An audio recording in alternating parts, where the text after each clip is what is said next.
નમસ્કાર દર્શક મિત્રો, હું છું રૂપલ લુણીચિયા. સંપૂર્ણ ન્યૂઝમાં આપનું સ્વાગત છે.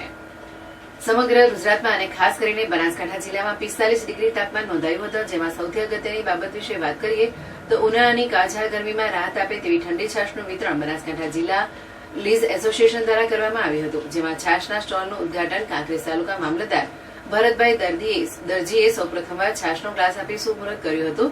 જેમાં પ્રમુખ ચરણસિંહ વાઘેલા, અલ્પેશ બારોટ, MS બ્રધર્સ પેઢીના મોહનભાઈ જોશી, મહેન્દ્રભાઈ જોશી અને સુરેશભાઈ જોશી તેમજ દ્વારકેશ રેતી પ્લાન્ટના નીરુભા વાઘેલા, કાંકરેજ તાલુકા મહાકાલ સેના પ્રમુખ લાખુભા વાઘેલા, વનરાજસિંહ વાઘેલા અને RSSના ગણપતલાલ પ્રજાપતિ, અમરસિંહ ડાભી અને કાંકરેજ તાલુકાના વરિષ્ઠ પત્રકાર ધી અલ્ટિમેટ દૈનિક પેપરના મેનેજિંગ તંત્રી હેમુભા વાઘેલા ખાસ કરીને ઉપસ્થિત રહ્યા હતા.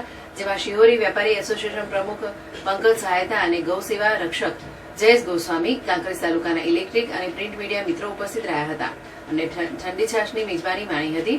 ત્યારે એક એક પ્રેરણા આપી છે. કાંકરેજ તાલુકાના બનાસ નદીના લીઝ ધારકોએ કે પંખી પાણી પીને સે ઘટે ન સરિતા નીર, ધર્મ કરે ધન ન ઘટે, જેને સહાય કરે રઘુવીર. ત્યારે હવે સૌ કોઈ લોકોએ ઠંડી છાશ પીને બનાસ લીઝ ધારકોને દિલથી આભાર વ્યક્ત કરી આશીર્વાદ આપ્યા હતા.